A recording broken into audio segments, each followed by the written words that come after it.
Hello বন্ধুরা, কেমন আছো সবাই? সবাইকে ওয়েলকাম জানিয়ে আজকের ব্লগটা শুরু করছি। সকাল সকাল চলে এসেছি রান্নাঘরে ব্রেকফাস্ট বানাবো বলে।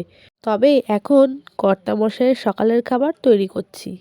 ঘরে যেহেতু বাটার ছিল না, তাই বরের আবদার ঘি দিয়ে টোস্ট করে ব্রেড খাবে। বাটার দিয়ে তো পাউরুটি খাই শুনেছি বন্ধুরা, কিন্তু ঘিয়ে ভেজে পাউরুটি কে খায়? তাও আবার সকাল সকাল জল খাবারে। কিন্তু যাই হোক, ইচ্ছে যখন হয়েছে তার আবদার তো পূরণ করতেই হবে।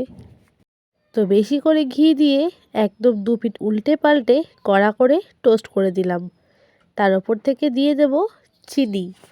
আমি কোনোদিনও কিন্তু এই খাবার খাইনি বাপু, তবে কর্তামশাই খেয়ে কিন্তু বলেছে যে বেশ ভালোই নাকি হয়েছে।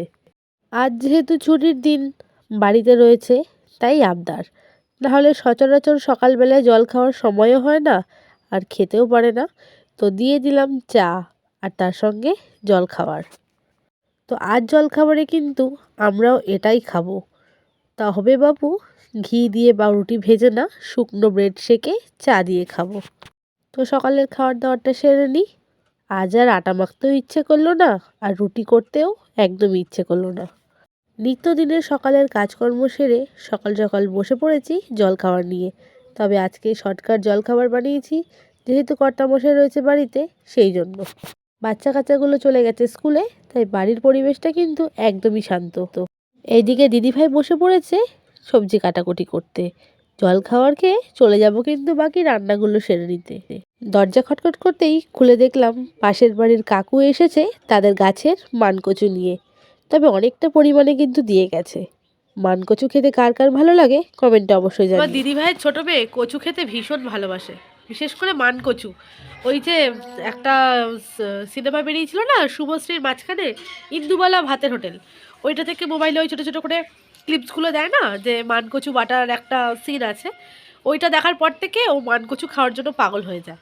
তো বাজার থেকে তো আমরা প্রায় দিনই কিনে আনি। তো যাই হোক, স্কুল থেকে এসে যখন দেখবে এতটা পরিমাণে মানকচু, দেখে কিন্তু প্রচণ্ড খুশি হবে। 3 দিন ধরে ফ্রিজে রয়েছে কয়েকটা মাছের মাথা। তো আজকে তাই মাছের মাথা দিয়ে তৈরি করব বাঁধাকপি। মাছের মাথাগুলো ভালো করে একটু ভেজে নিচ্ছি, আর ঢাকা দিয়ে তো অবশ্যই ভাজছি, না হলে কিন্তু চটপট করে খুবই ফোটে। মাছের মাথাগুলো ভাজা হয়ে যাওয়ার পর ডুবো ডুবো করে আলু কেটে সেইগুলো ভেজে দিচ্ছি। তো বাঁধাকপিটা যেহেতু মাছের মাথা দিয়ে করব, তেলের মধ্যে ফোড়ন দিয়ে পেঁয়াজ কুচি রসুন কুচি ভালো করে ভেজে তারপর বাকি মশলাগুলো দিয়ে কষে নিয়েছি। এরপর ভেজে রাখা মাথাগুলো দিয়ে দিলাম মশলার মধ্যে, এটাও ভালো করে কষিয়ে নেব। তারপর ভেজে রাখা আলুগুলো দিয়ে দিলাম, সব কিছু একসঙ্গে ভালো করে মিশিয়ে দিয়ে কেটে রাখা বাঁধাকপিগুলো দিয়ে দেব।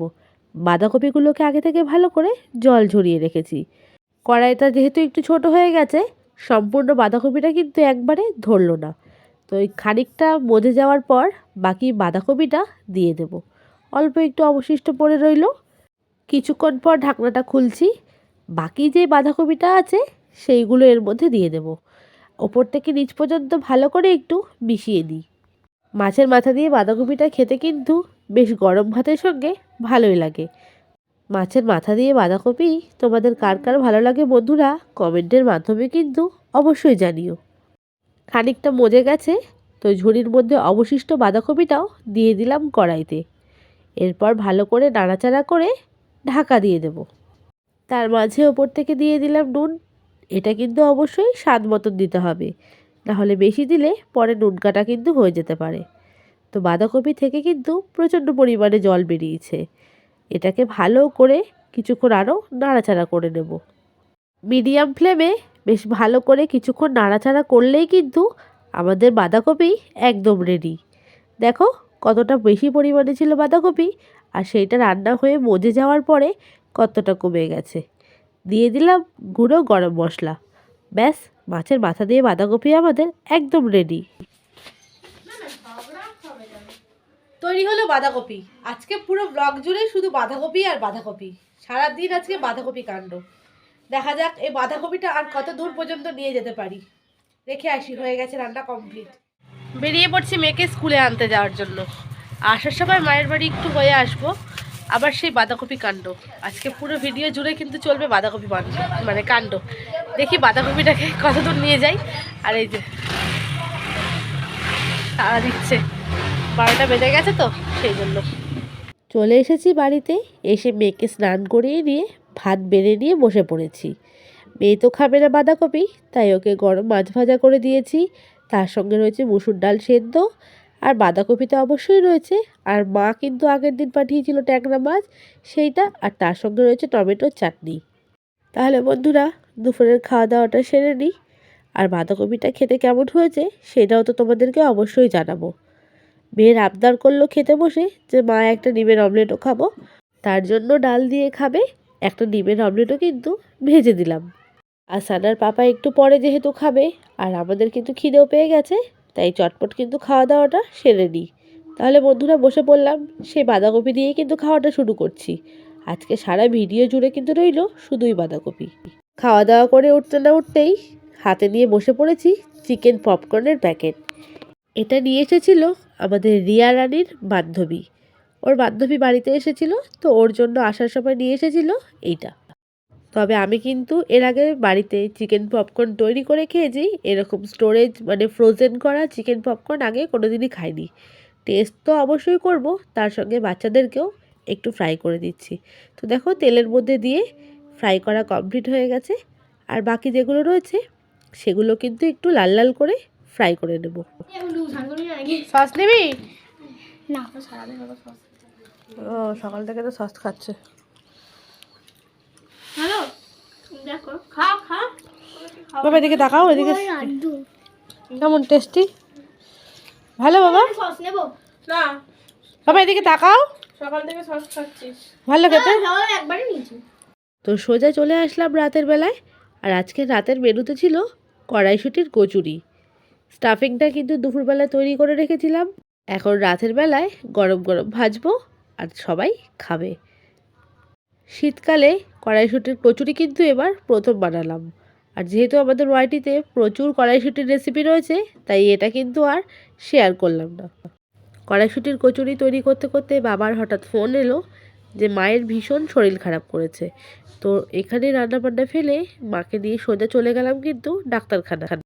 মাকে নিয়ে চলে এসেছি ডাক্তারের চেম্বারে, এখন বসে অপেক্ষা করছি ডাক্তার আসলে ভেতরে নিয়ে যাব মাকে দেখাতে। মার আগের দিন রাত থেকেই শরীরটা খারাপ করছিল, তবে আমি আজকে জানার পর তারপরে মাকে নিয়ে গেলাম সোজা ডাক্তারখানা। ডাক্তার দেখিয়ে মাকে বাড়ি পৌঁছে চলে এসেছি আমি আমার বাড়িতে। তো মার শরীরের অবস্থা কিন্তু খুবই খারাপ, আগের দিন রাতের থেকেই প্রচণ্ড শরীর খারাপ করছিল। তবে ডাক্তারবাবু বললেন যে ভয়ের কোনো ব্যাপার নেই, ওষুধ খেলেই কিন্তু ঠিকঠাক হয়ে যাবে। মার শরীরের ভেতরে কি হচ্ছে এইগুলো কিন্তু টেস্ট করলে তারপর বোঝা যাবে শরীরের অবস্থা। এইরকম 2-3 দিনের শারীরিক অসুস্থতার কারণে কিন্তু আমার শাশুড়ি মা মারা গেছিলেন। তো শরীর খারাপ করলে কিন্তু আমার ভীষণ মনের ভিতরে একটা আতঙ্ক সৃষ্টি হয়। তো যাই হোক বন্ধুরা, আজকে ভিডিওটা আর একটুও বাড়াবো না, এখানেই কিন্তু শেষ করব। তা ভালোভাবে শুরু করলেও দিনের শেষটা কিন্তু তবে একদমই ভালো ছিল না। মনের মধ্যে কিন্তু একটা ভয় আর আতঙ্ক কাজ করছেই, মা যতক্ষণ না ভালোভাবে সুস্থ হচ্ছে। এক মাকে তো হারিয়ে ফেলেছি, আরেক মাকে কিন্তু এত সহজে হারাতে একদমই চাই না। তাহলে বন্ধুরা প্লিজ তোমরা পাশে থেকো, মা কেমন রয়েছে অবশ্যই তোমাদের সঙ্গে পরবর্তী ভিডিওতে তো জানাবো। আর যেহেতু পাশে বিয়ে রয়েছে, সেইখানে জোরে মাইক বাজছিল, তো তাই জন্য কিন্তু ভয়েস ওভার দিয়ে সম্পূর্ণ কথাটা তোমাদেরকে জানালাম। তাহলে আজকের মতো ভিডিওটা এখানেই শেষ করছি, তোমাদের সঙ্গে দেখা হচ্ছে নেক্সট ব্লগে।